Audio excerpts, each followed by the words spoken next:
Hello and welcome back to Bombchu News. My name is Andrew, I'm joined by Chris, and we'll be covering news that we found interesting today.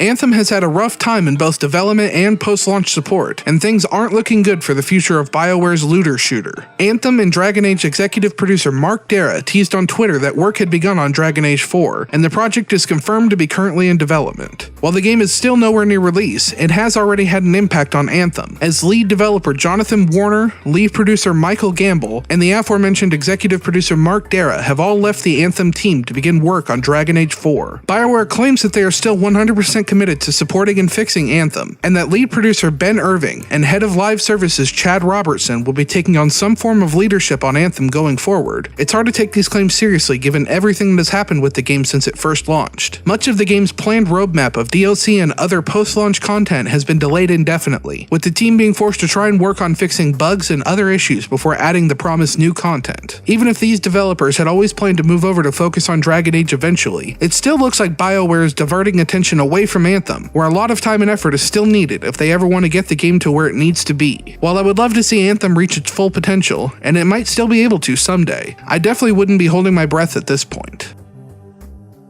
The Strong National Museum of Play has added 4 new titles to its Video Game Hall of Fame.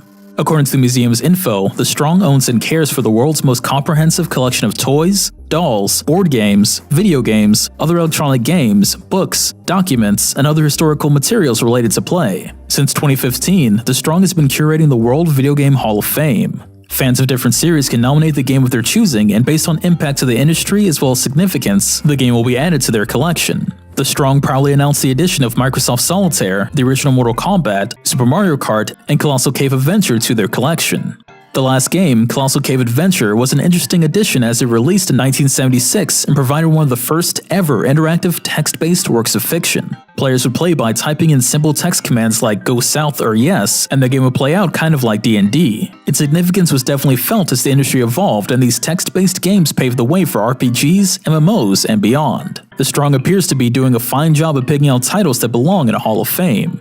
Games like Colossal Game Adventure are often overlooked, so it's great to see it receive the attention it deserves.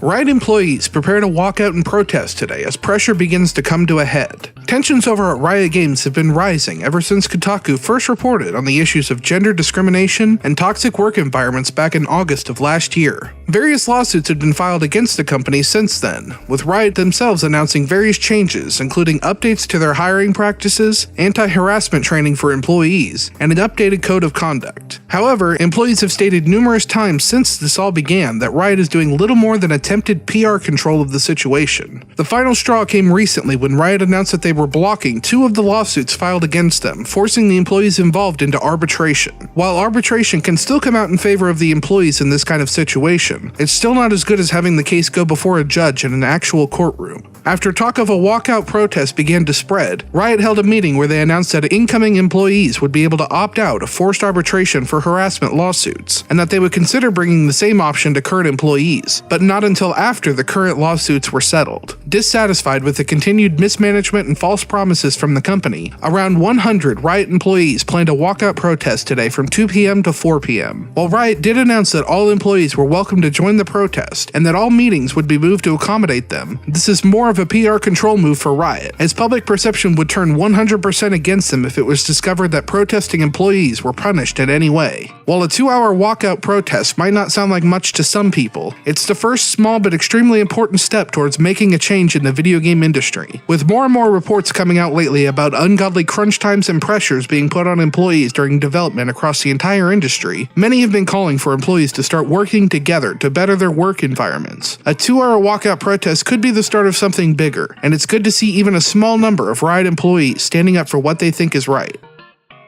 Well, that's all the news we found interesting today. Feel free to share any awesome game news we may have missed in the comments below, and we'll see you guys next time. A big thank you to Gabriel Skaggs, Michael Slater, and all awesome patrons for your support.